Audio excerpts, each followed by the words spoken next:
Dictation start होगी 5 second बाद। देश के विभिन्न हिस्सों में ऑक्सीजन की किल्लत के बीच नासिक के एक अस्पताल में ऑक्सीजन टैंक लीक होने से 22 कोरोना मरीजों की मौत बेहद दुखद है। यह हादसा चाहे जिन कारणों से हुआ हो, इससे यही पता चलता है कि अस्पताल व्यवस्था बनाए रखने में नाकाम हो रहे हैं। निसंदेह अस्पतालों में आपाधापी का माहौल है, लेकिन इसका यह मतलब नहीं कि नासिक जैसी घटनाएं सामने आए।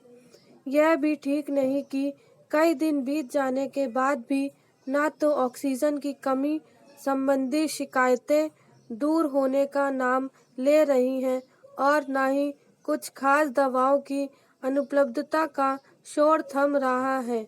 इस सब के बीच इस तरह की खबरें चिंता और निराशा बढ़ाने का ही काम कर रही हैं कि कोरोना मरीजों को अस्पतालों में बेड नहीं मिल रहे हैं।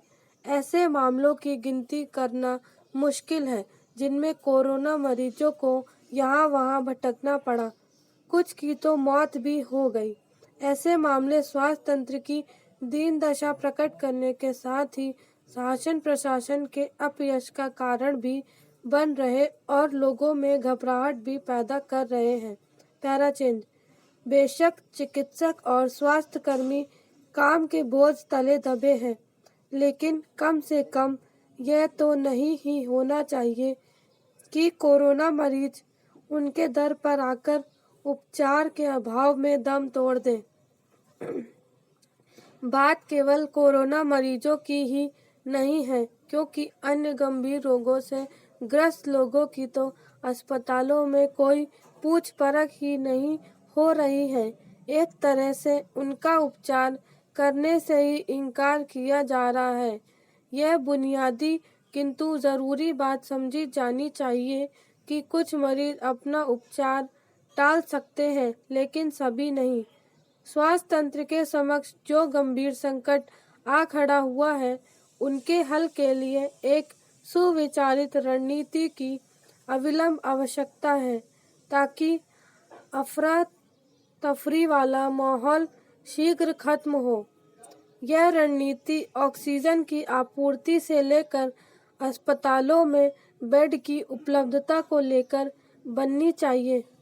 क्या इससे हैरान परेशान करने वाली और कोई बात हो सकती है कि एक राज्य दूसरे राज्य पर अपने हिस्से की ऑक्सीजन हड़पने का आरोप लगाए?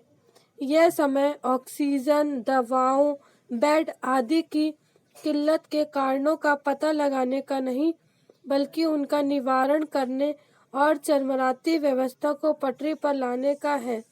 इसके लिए संबंधित प्रशासकों को मिल बैठकर कोई मानक रूपरेखा बनानी चाहिए, ताकि सब जगह यथासंभव उसका पालन हो और लोगों को यह संदेश न जाए कि अस्पतालों में हाहाकार मचा है।